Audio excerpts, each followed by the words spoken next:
स्वागत छ साथीहरूलाई। आज हामीले नेपालको अत्यन्तै महत्त्वपूर्ण प्रदेश सुदूरपश्चिम प्रदेशको बारेमा विस्तृत जानकारी लिएर तपाईसामु उपस्थित भइसकेका छौँ। हरेक नेपालीहरूका लागि महत्त्वपूर्ण र परीक्षाको तयारी गरेकाहरूले छुटाउनै नमिल्ने सुदूरपश्चिम प्रदेशको बारेमा हामी आज विस्तृत छलफल गर्नेछौँ। यस सेसनमा हामीले प्रदेशको भौगोलिक अवस्था, प्रशासनिक अवस्था, सामाजिक अवस्था, सांस्कृतिक अवस्था, आर्थिक, राजनैतिक लगायतका सम्पूर्ण विवरणहरूको अध्ययन गर्नेछौँ। र सुरु गरौँ। सबैभन्दा पहिला सुदूरपश्चिमको सामान्य खाकाबाट। सुदूरपश्चिम प्रदेशमा 9वटा जिल्लाहरू पर्दछन्। यस्तै 88 वटा स्थानीय तह र सुदूरपश्चिम प्रदेशको क्षेत्रफलको हिसाब गर्ने हो भने 19,539 वर्ग किलोमिटर सुदूरपश्चिम प्रदेशको क्षेत्रफल रहेको छ। क्षेत्रफल 19,539 वर्ग किलोमिटर जसले नेपालको कुल भूभागको 13.28% क्षेत्रफल ओगट्दछ। यसको सिमानाको कुरा गर्ने हो भने पूर्वमा कर्णाली र लुम्बिनी प्रदेश पर्दछ, पश्चिममा भारतको उत्तराखण्ड पर्दछ, त्यस्तै उत्तरमा कर्णाली प्रदेश र चीनको स्वशासित क्षेत्र तिब्बत पर्छ भने दक्षिणमा भारत पर्दछ। त्यस्तै हेरौँ अक्षांश र देशान्तरको कुरा। सुदूरपश्चिम प्रदेश 28 डिग्री 22 मिनेटदेखि 30 डिग्री 9 मिनेट उत्तरी अक्षांशमा पर्छ भने 80 डिग्री 3 मिनेटदेखि 81 डिग्री 25 मिनेट पूर्वी देशान्तरमा पर्दछ। त्यस्तै यहाँको जनसङ्ख्याको अवस्था हेर्यौँ भने यहाँको कुल जनसङ्ख्या 26,94,783 जना रहेको छ, जसले नेपालको 9.23% जनसङ्ख्या ओगट्दछ, जसमा पुरुषको संख्या 12,72,786 रहेको छ भने महिलाको संख्या 14,21,997 रहेको छ र जनघनत्वको कुरा गर्दा 138 कुल जनघनत्व 138 प्रति वर्ग किलोमिटर रहेको छ। भन्नुको अर्थ 1 किलोमिटर लम्बाई र 1 किलोमिटर चौडाइ भएको क्षेत्रमा 138 जना बसोबास गर्दछन्। त्यस्तै जनसङ्ख्या सम्बन्धी सूचकहरू हेर्दा यहाँको लैङ्गिक अनुपात 89.51% रहेको छ भने जनसङ्ख्या वृद्धि दर 0.52% रहेको छ। त्यस्तै जिल्लागत जनसङ्ख्याको कुरा हेर्ने हो भने सबैभन्दा बढी जनसङ्ख्या कैलालीमा 9,04,666 जना रहेका छन् भने सबैभन्दा कम जनसङ्ख्या दार्चुलामा 1,33,310 जना रहेका छन्। यो जनगणना 2078 को आधारमा डाटा रहेको छ। त्यस्तै त्यहाँको जनसङ्ख्यालाई अन्य जिल्लाहरूसँग तुलना गर्दा कैलालीमा सबैभन्दा बढी जनसङ्ख्या, बझाङमा, अछाममा तपाईले यहाँ चित्रको माध्यमबाट हेर्न सक्नुहुन्छ। सुदूरपश्चिम प्रदेशमा रहेका प्रमुख भाषा, धर्म र जातजातिहरूलाई पनि हेरौँ। सबैभन्दा पहिला भाषाहरू हेर्दा सबैभन्दा बढी बोलिने भाषा सुदूरपश्चिम प्रदेशमा नेपाली भाषा रहेको छ, जुन 42.4% जनताले बोल्ने गर्छन्। त्यस्तै डोटेली 18.1% जनसङ्ख्याले, त्यस्तै थारू भाषा 14.8% जनसङ्ख्याले, त्यस्तै बैतडेली 5.6%ले, अछामी 5.1%ले, बजाङ्गी 3.7%ले, राणा थारू 2.9%ले, बाजुरेली 2.1%ले र दार्चुलेली 1.7%ले। अर्थात् नेपाली, डोटेली, थारू, बैतडेली, अछामी, बजाङ्गी, राणा थारू, बाजुरेली र दार्चुलेली यिनी क्रमशः धेरैबाट थोरै बोलिने भाषाहरू रहेका छन्। त्यस्तै धर्मको कुरा गरौँ, हिन्दू धर्म 97.4%ले मान्ने गर्छन् सुदूरपश्चिम प्रदेशमा। त्यस्तै क्रिस्चियन धर्म 1.4%, बौद्ध 0.8%, इस्लाम 0.3%, प्रकृति 0.1%, किराँत 0.01%, बोन 0.01% र बहाई 0.01% ले मान्ने गर्दछन्। त्यस्तै प्रमुख जातजातिको कुरा गरौँ, क्षेत्री 41.5% क्षेत्रीको जनसङ्ख्या रहेको छ।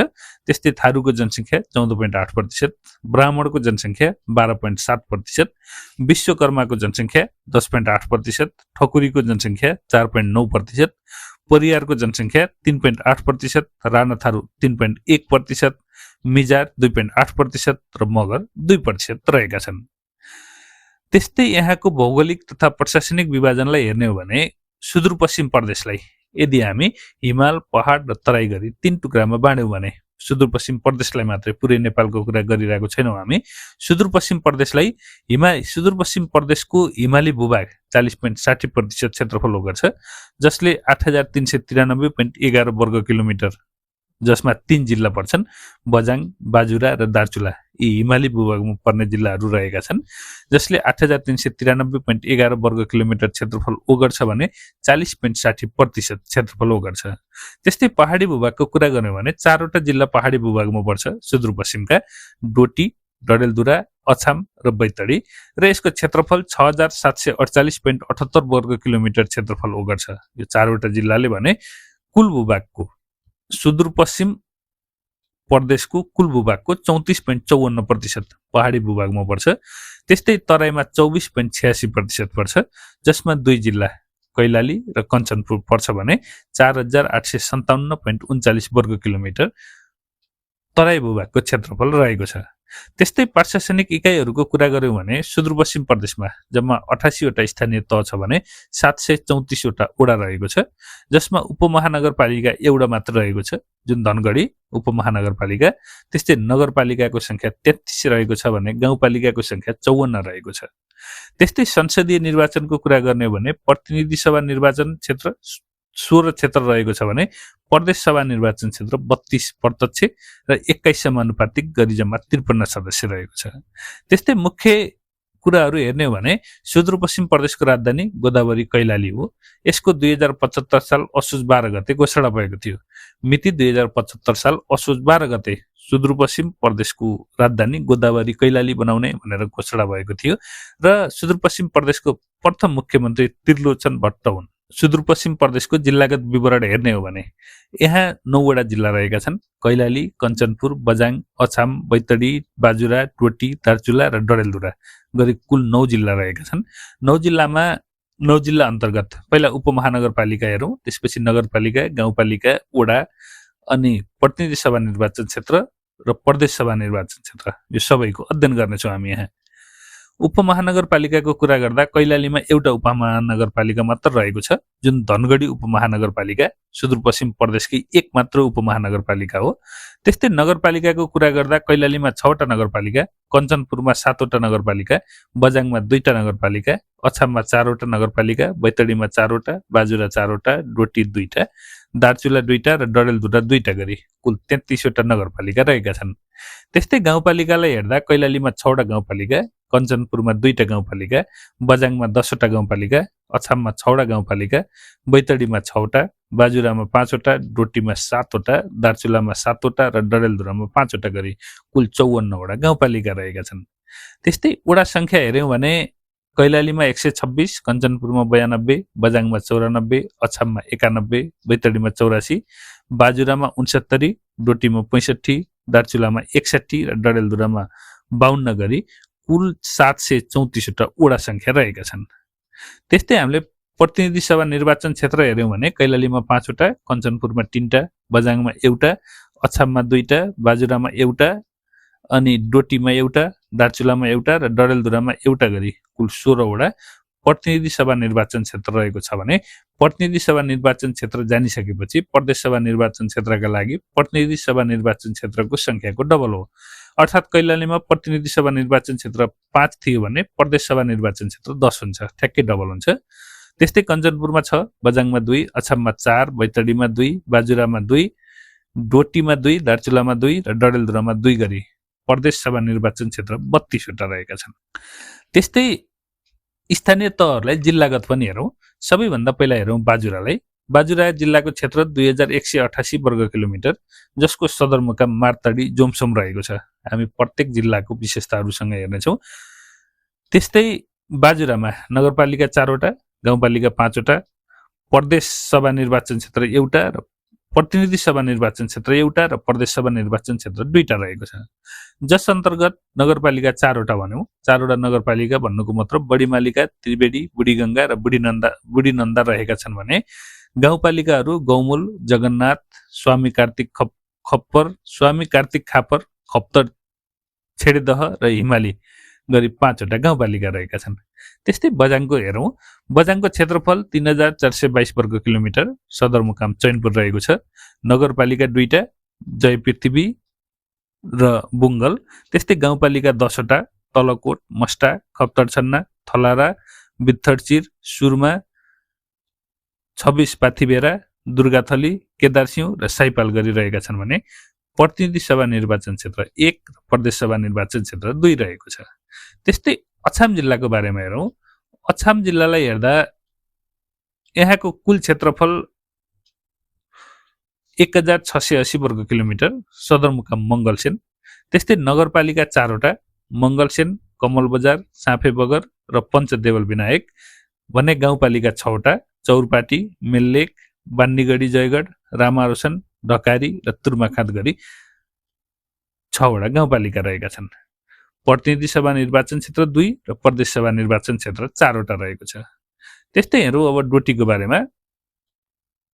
डोटीको कुल क्षेत्रफल 2025 वर्ग किलोमिटर र सदरमुकाम सिलगढी हो भने यहाँ नगरपालिका 4 वटा, गाउँपालिका 6 वटा, प्रतिनिधि सभा निर्वाचन क्षेत्र 1 र प्रदेश सभा निर्वाचन क्षेत्र 2 रहेको छ। त्यस्तै दार्चुलाको हेरौँ। दार्चुलाको कुल क्षेत्रफल 2322 वर्ग किलोमिटर रहेको छ, सदरमुकाम दार्चुला। यसमा नगरपालिका 2 वटा, महाकाली नगरपालिका र शैल्य शिखर नगरपालिका रहेका छन् भने गाउँपालिका मालिकार्जुन, अपी हिमाल, दुहु, नौगाड, मार्मा, लेकम र ब्यास गरी 7 वटा गाउँपालिकाहरू रहेका छन्। यहाँ प्रतिनिधि सभा निर्वाचन क्षेत्र 1 र प्रदेश सभा निर्वाचन क्षेत्र 2 रहेको छ। यहाँको आर्थिक बजेट र विकास सम्बन्धमा पनि हेरौँ। यहाँको कुल बजेटको कुरा गर्दा अब 2083-84 को कुल बजेट 37 अरब 70 करोड 40 लाख छुट्याइएको थियो भने राष्ट्रिय जीडीपीमा योगदान 7% रहेको छ। त्यस्तै आर्थिक वृद्धि दर 3.32% रहेको छ, जुन नेपालका अन्य प्रदेशहरूको तुलनामा सबैभन्दा थोरै आर्थिक वृद्धि दर रहेको हो। त्यस्तै यहाँ गरिबी दर 34.16% रहेको छ, जुन नेपालको अरू प्रदेशको तुलनामा सबैभन्दा बढी गरिबी दर रहेको प्रदेश हो, सुदूरपश्चिम प्रदेश। त्यस्तै प्रदेशगत जीडीपी योगदान हेर्दा कृषिमा 34.7%, सेवा क्षेत्रमा 52.8% र उद्योगमा 12.5% सुदूरपश्चिमको योगदान रहेको छ। सुदूरपश्चिम प्रदेशका प्रमुख विकास आयोजनाहरूलाई अध्ययन गर्दा प्रधानमन्त्री कृषि आधुनिकीकरण परियोजना अन्तर्गत कैलाली गहुँका लागि प्रसिद्ध रहेको छ, जुन आर्थिक वर्ष 2073-74 देखि सुरु भएको हो भने रानी जमरा कुलरिया सिँचाइ आयोजना जुन निर्माण हुँदैछ कैलालीमा, मोहन सिँचाइ आयोजना यो पनि कैलालीमा, एक गाउँ एक उत्पादन अन्तर्गत बाजुरा जैतुनका लागि प्रसिद्ध छ, डोटी जराइलोको लागि प्रसिद्ध छ भने कैलाली चामल प्रशोधनका लागि प्रसिद्ध रहेको छ। त्यस्तै यहाँको जलस्रोत, नदीनाला र प्रमुख तालहरू हेरौँ। यहाँका प्रमुख मुख्य नदी भनेको सेती र महाकाली रहेका छन्। महाकाली नदी भनेको अपी हिमालबाट उत्पत्ति हुन्छ र लम्बाइ 223 किलोमिटर र महाकाली नदीलाई भारतमा शारदा नदी पनि भनेर चिनिन्छ। कहिलेकाहीँ महाकाली नदीलाई कुन नदी भनेर चिनिन्छ भनेर प्रश्न सोधिरहेको पनि पाइन्छ। त्यस्तै यहाँका प्रमुख तालहरू हेर्दा कञ्चनपुरमा रहेका प्रमुख तालहरू हेरौँ। बेदकोटे दह, झिलिमिला, बन्दा, रानी, लालकिया, प्यारा र शोभाताल गरी कञ्चनपुरमा रहेका प्रमुख तालहरू हुन्। त्यस्तै दार्चुलामा रहेका प्रमुख तालमा रेसुङ्गा ताल, बर्मदह, पासादह, टोटादह, सिद्धटोपी आदि रहेका छन्। त्यस्तै टोटादहलाई सिद्धटोपी पनि भनिन्छ, जुन दार्चुलामा पर्छ। त्यस्तै कैलालीमा रहेका तालहरूमा गोडागोडी ताल जुन रामसार क्षेत्रमा सूचीकृत रहेको छ, त्यस्तै खनिया ताल, जाखिरा ताल आदि रहेका छन्। त्यस्तै अछाममा रहेका तालहरूमा खप्तर दह, रामारोशन दह आदि रहेका छन्। जहाँ रामारोशन दहलाई 12 बण्ड 18 खण्डको ताल भनेर पनि चिनिन्छ। त्यस्तै बजाङमा रहेका हेर्दाखेरि सुर्मा सरोवर, राक्षसकुण्ड, तिमादह, खप्तर लेक आदि रहेका छन् भने डोटीमा खप्तर ताल, सुन्दह, छतिवन ताल आदि प्रमुख तालहरू रहेका छन्। त्यस्तै यहाँका राष्ट्रिय निकुञ्ज, संरक्षण क्षेत्र आदि पनि हेरौँ। राष्ट्रिय निकुञ्ज हेर्दा पहिला हेरौँ खप्तर राष्ट्रिय निकुञ्ज, जसको क्षेत्रफल 225 वर्ग किलोमिटर रहेको छ, जसमा रहेका जिल्लाहरू बजाङ, बाजुरा, डोटी, अछाम रहेको छ भने यसको उचाइ समुद्र सतहदेखि 1000 मिटरदेखि 3276 मिटरसम्म रहेको छ। यहाँ 8 प्रकारको पारिस्थितिक प्रणाली पाइन्छ भने खप्तर राष्ट्रिय निकुञ्जको स्थापना 2042 सालमा भएको हो। त्यस्तै शुक्लाफाट राष्ट्रिय निकुञ्ज हेरौँ, जसको क्षेत्रफल 305 वर्ग किलोमिटर र शुक्लाफाट राष्ट्रिय निकुञ्ज एक मात्र जिल्लामा पर्छ, जुन कञ्चनपुर जिल्ला रहेको छ। यसको उचाइ समुद्र सतहदेखि 90 देखि 270 मिटरसम्म रहेको छ। त्यस्तै अपिनपा संरक्षण क्षेत्र हेरौँ। अपिनपा संरक्षण क्षेत्रको क्षेत्रफल 1903 वर्ग किलोमिटर रहेको छ, जुन दार्चुला जिल्लामा पर्छ। त्यस्तै खनिज पदार्थहरू पनि महत्त्वपूर्ण हेरौँ। फलामका लागि प्रसिद्ध बजाङ र डोटी रहेको छ। त्यस्तै पेट्रोलियमका लागि प्रसिद्ध धनगढी, त्यस्तै अब्रकका लागि डोटी र बजाङ, सोडाका लागि डोटी र सिसाका लागि बैतडी रहेको छ। त्यस्तै भौगोलिक उपत्यकाहरू हेर्दा जोगबुढा उपत्यका डडेलधुरामा पर्छ, जसलाई नेपालको कान्छो उपत्यका भनेर चिनिन्छ। जोगबुढा उपत्यका डडेलधुरामा पर्छ, नेपालको कान्छो उपत्यका। त्यस्तै पाटन उपत्यका बैतडीमा पर्छ भने ब्यास उपत्यका दार्चुलामा पर्छ। महत्त्वपूर्ण 3 उपत्यकाहरू जोगबुढा उपत्यका डडेलधुरा, पाटन उपत्यका बैतडी र ब्यास उपत्यका दार्चुला। त्यस्तै गुफा, झरना, गढीहरूलाई पनि अध्ययन गरौँ। पाताल गुफा, भूमेश्वर गुफा बैतडीमा, भुवनेश्वर गुफा बैतडीमा, त्यस्तै सेती नदीको झरना बझाङमा पर्छ, सेती नदीको झरना बझाङ, बेलछेडा झरना डोटी र जोरपानी झरना डोटी, त्यस्तै गढीको कुरा गर्दा सिलगढी डोटीमा पर्छ, अमरगढी डडेलधुरामा, पौवागढी बझाङमा र कोतगढी दैलेखमा पर्छ। सिलगढी डोटीमा, अमरगढी डडेलधुरामा, पौवागढी बझाङमा र कोतगढी दैलेखमा पर्छ। बैतडीमा रहेका प्रमुख धार्मिक स्थलहरूमा त्रिपुरा सुन्दरी, धोलेक मन्दिर, देउलेक, मेलौली, तल्ला जगन्नाथ, देउतला, रौला केदार रहेका छन् भने डडेलधुरामा रहेका प्रमुख धार्मिक स्थलहरूमा परशुराम धाम, उग्रतारा, भागेश्वर, घटाल देवता, घण्टेश्वर, अमरगढी किल्ला, अजय मेरुकोट दरबार आदि रहेका छन्। त्यस्तै कैलाली जिल्लाको हेर्दाखेरि समयजी, नैनादेवी, वनदेवी, लक्ष्मीनारायण, गोदाबारी, शिव, बेहडा बाबा, जाखिरेताल, टिकापुर उद्यान आदि कैलालीमा पर्छन् भने दार्चुलामा पनि हेरौँ, दार्चुलामा मालिका अर्जुन, तपोवन, गोकुलेश्वर, ताण्डव शिवमूर्ति आदि क्षेत्रहरू रहेका छन्। त्यस्तै अब हामी हेरौँ डोटीमा रहेको छ खप्तड र शैलेश्वर मन्दिर गरी दुईवटा प्रमुख धार्मिक महत्त्वपूर्ण स्थल रहेका छन् भने बाजुरामा बडी मालिका भगवती मन्दिर र नाटेश्वरी मेला रहेको छ।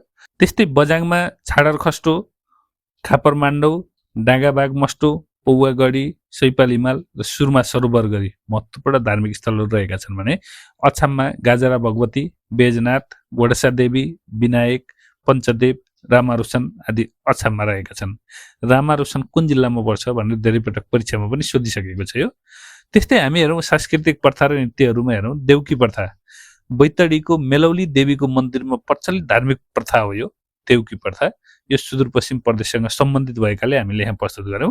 त्यस्तै छाउपडी प्रथा अछाममा प्रचलित छ, यो सामाजिक कुप्रथा पनि भनिन्छ यसलाई। त्यस्तै नृत्यको कुरा गर्दा हुड्के नाच र चौलो नाच सुदूरपश्चिमका लागि अत्यन्तै महत्त्वपूर्ण र चलिआएको नाच हो। त्यस्तै विमानस्थल, सीमानाका अरू सम्बन्धी पनि अध्ययन गरौँ। सुदूरपश्चिम प्रदेशमा साफे बगर विमानस्थल अछाममा पर्छ, त्यस्तै धनगढी कैलालीमा पर्छ, जय पृथ्वी विमानस्थल बझाङमा पर्छ, टिकापुर विमानस्थल कैलालीमा, महेन्द्रनगर विमानस्थल कञ्चनपुरमा र सिलगढी विमानस्थल डोटीमा पर्छ। त्यस्तै इन्डियाको सीमानाकाको कुरा गर्ने हो भने उत्तर प्रदेशतिर पृथ्वीपुर, सती, कैलाशी, टिकुनियाको खण्डमा पर्छ भने टिकापुर, टुकिनियामा धनगढी, गौरीफन्टा, लखिमपुरखिरी गरी त्यस्ता नाकाहरू रहेका छन्। त्यस्तै उत्तराखण्ड अन्तर्गत गड्डा चौकी, महेन्द्रनगर, महाकाली र दार्चुला गरी चारवटा क्षेत्रहरू रहेका छन्। त्यस्तै टिङ्कर नाका दार्चुलामा पर्छ भने उरै भन्ज्याङ बझाङमा पर्छ। दुईटै सुदूरपश्चिमका क्षेत्र हुन्। टिङ्कर नाका दार्चुला, उरै भन्ज्याङ बझाङ। त्यस्तै लिपुलेकको उचाइ भनेको समुद्र सतहदेखि 5072 मिटर उचाइ रहेको छ। त्यस्तै नेपालमा लिपुलेक, कालापानी र लिम्पियाधुरा यो नेपालको नक्सा परिवर्तनको क्रम रहेको छ। नेपालले पनि आफ्नो भूभाग भन्ने दाबी गरेको र इन्डियाले पनि यो हाम्रो भूभाग हो भनेर दुवैको दाबी रहेको क्षेत्र भनेर यसलाई चिनिन्छ। र सबै प्रमाणहरू हेर्दा उक्त क्षेत्र नेपालको रहेको प्रमाणहरू प्रशस्तै भेटिन्छ। अब यो लिपुलेक, कालापानी र लिम्पियाधुरा नक्सा कसरी परिमार्जन भयो भन्दा जेठ 5, 2077 सालमा मन्त्री परिषदबाट नयाँ नक्सा स्वीकृत भयो। नयाँ नक्सा भनेको लिपुलेक, कालापानी र लिम्पियाधुरा नेपालको क्षेत्रमा समावेश गरिएको नक्सा सार्वजनिक भयो। त्यस्तै जेठ 7, 2077 मा नयाँ राजनैतिक नक्सा सार्वजनिक गयो। मन्त्री पद्मा कुमारी अर्यालद्वारा नयाँ राजनैतिक नक्सा समावेश भयो। त्यस्तै असार 4, 2077 मा राजपत्रमा प्रकाशन भयो, जसबाट 335 वर्ग किलोमिटर क्षेत्रफल थपिएको छ। त्यस्तै मध्यकालीन राज्य, राजा र पुराना मुद्राहरू आदिमा बरे पनि हेरौँ। सबैभन्दा पहिला हेरौँ बाजुराका संस्थापक राजा डुङ्गर सिंह थिए भने अन्तिम राजा अनन्तपाल रहेका थिए।